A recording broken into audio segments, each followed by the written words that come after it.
Christmas crack up when holiday tradition turns toxic. I'd always been David, the golden child who escaped our dead-end town, built a life in the city, and returned each Christmas, laden with gifts and good cheer. This year at 32, I was eager to introduce my girlfriend, Sarah, to my family. I'd painted a picture of idyllic holiday perfection. Mom's beaming face during off-key carols, Dad's hilariously awful jokes fueled by eggnog, and my nieces and nephews tearing into presents with unadulterated joy. It was Norman Rockwell, and Sarah was about to step into the frame. As we drove up to my parents' house, the windows glowing warmly against the snow, I felt a swell of pride. Ready to meet the wolves? I joked, squeezing Sarah's hand. She managed a nervous smile. I hope they like me. They'll adore you, I assured her. Probably more than they like me. Little did I know how tragically true that statement would become. Initially, things seemed perfect. Mom smothered Sarah in a hug. Dad launched into his signature, "Welcome to the freak show" joke. And the kids buzzed around us, eyes glued to the mountain of gifts we'd brought. But as we settled in, I noticed subtle, unsettling signs. Hushed conversations that ceased when I approached. Odd glances exchanged between my siblings. I chalked it up to family quirks, too caught up in the holiday spirit and Sarah's charm to dwell on it. Dinner was a raucous, joyful affair. Sarah effortlessly charmed everyone with her wit and genuine interest in their lives. I beamed, imagining her as a permanent fixture in our family dynamic. But then, disaster struck during the post-dinner gift exchange. My older sister, Emily, announced, "Before we open presents, let's play a game." There was a disturbing glint in her eye, and the adults exchanged knowing smirks while the kids practically vibrated with anticipation. A game, I asked, a flicker of unease sparking within me. I'd had a bit too much wine and was still riding high on a holiday buzz. My brother-in-law, Mark, produced a small, ominous-looking box. "It's a trust exercise," he said, grinning. "We'll blindfold you and Sarah and guide you through some simple tasks. It's about connection and, of course, a little holiday fun. Hindsight, as they say, is 20/20ths. How could I have been so blind? Surrounded by the people I supposedly knew and loved, suspicion never even crossed my mind. "Sounds fun," I asked Sarah, searching her face. She looked hesitant, but nodded. "Not want to be a spoilsport." As the blindfolds went on, I heard muffled giggles and shushing sounds. A knot formed in my stomach, but I ignored it. These are my family. What could possibly go wrong? The game started innocently enough, identifying objects by touch. Then it escalated into something surreal and disturbing. I was forced to plunge my hand into a container of cold, slimy goo, while Sarah was coaxed into biting what she thought was an apple, only to discover it was a raw onion. "Hey guys, what's going on?" I started to protest, but my family insisted it was all in good fun. "Don't be such a stick in the mud, David," my younger brother, Tom, said, his voice laced with mockery. "It's just a harmless prank." But it wasn't harmless. They spun us around until we were dizzy, made us try to walk a straight line through an obstacle course, and pelted us with icy water balloons, claiming they were snowballs. Then, I heard the unmistakable whir of a razor near my head, followed by Sarah's sharp gasp. Enough was enough. I ripped off my blindfold and froze, horrified by the scene before me. Sarah stood there, mascara running down her face, a jagged chunk of hair missing. I reached up and felt my own head, a patchy, uneven mess of half-shaved spots. But what truly chilled me to the bone was the expressions on my family's faces. They were laughing, not with the gentle amusement of a harmless joke, but with cruel, mocking glee. "What the hell is wrong with you people?" I roared, instinctively moving to comfort Sarah, who was clearly in shock. My mother, wiping tears of mirth from her eyes, had the audacity to say, "Oh, honey, we were just having a little fun. Don't be so sensitive." "Fun?" I spluttered, incredulous. "You call humiliating us in front of everyone fun?" My father chimed in, his tone dismissive. "Come on, son, it's just a prank. We do this to all the newcomers. It's tradition." I looked around, desperately searching for a single sympathetic face. Instead, I was met with amused smirks and rolling eyes. Even the kids seemed to find it hilarious. That's when it hit me. This wasn't some out-of-character lapse in judgment. This was who they were. They'd always been like this. I'd just been too blind, too desperate to maintain my idealized version of them, to see it. Had all those Christmases been a carefully crafted charade? Had their adoration been nothing more than a performance, designed to keep the golden goose laying its golden eggs? A cold fury began to rise within me. Without a word, I took Sarah's hand and led her upstairs. As I helped her try to fix her butchered hair, I whispered, "I am so sorry. I had no idea they were like this. I swear." She squeezed my hand, her eyes sad but understanding. "It's not your fault, David. You couldn't have known." But I did know, didn't I?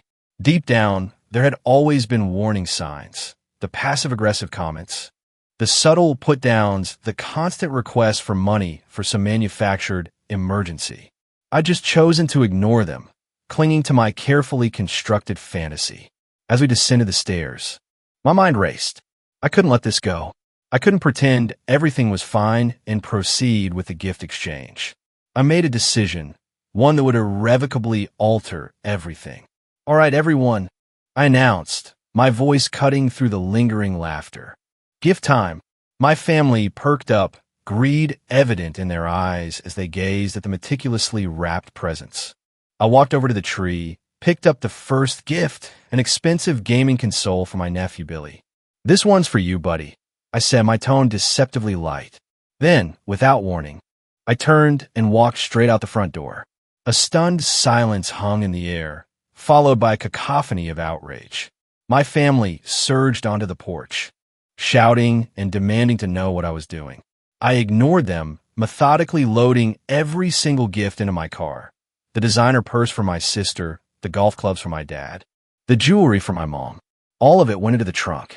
"You can't do this," my younger brother Tom yelled, trying to grab a package from my hands.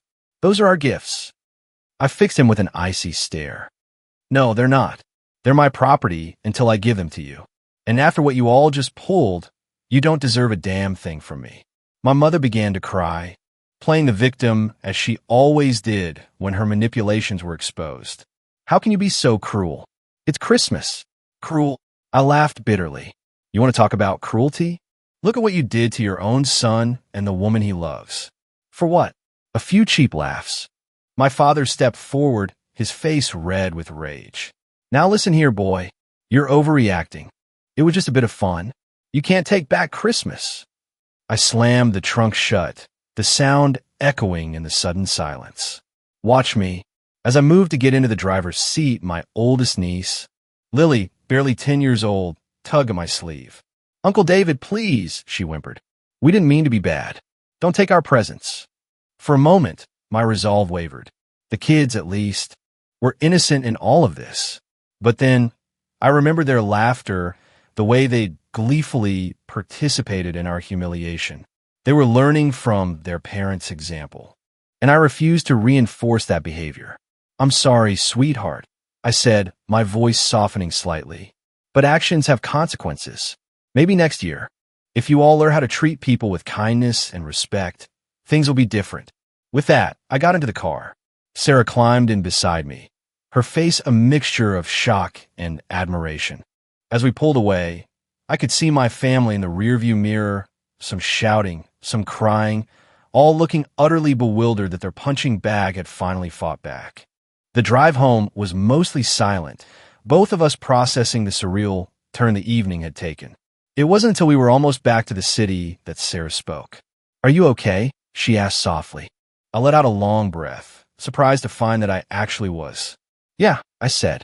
"I think I am. For the first time in a long time, I feel free." She reached over and squeezed my hand. "I'm proud of you. You know that couldn't have been easy." I nodded, a lump forming in my throat.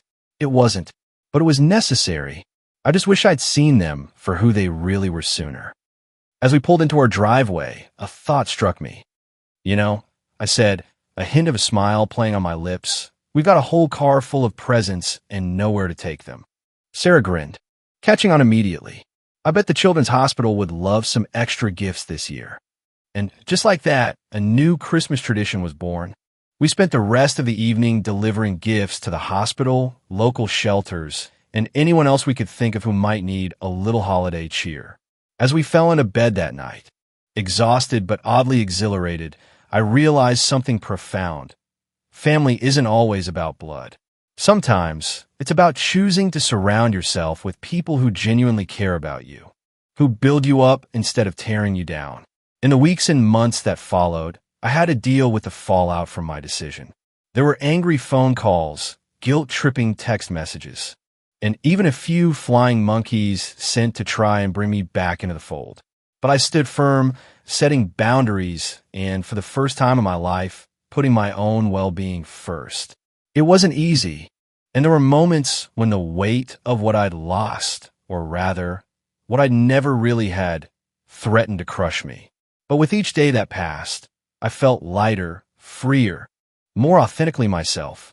Sarah, who stuck by me through it all, eventually became my wife. We started our own family traditions, built on love, respect, and genuine connection. And while there's still a twinge of sadness when I think about those idealized Christmases of my youth, I know that what I have now is infinitely more valuable.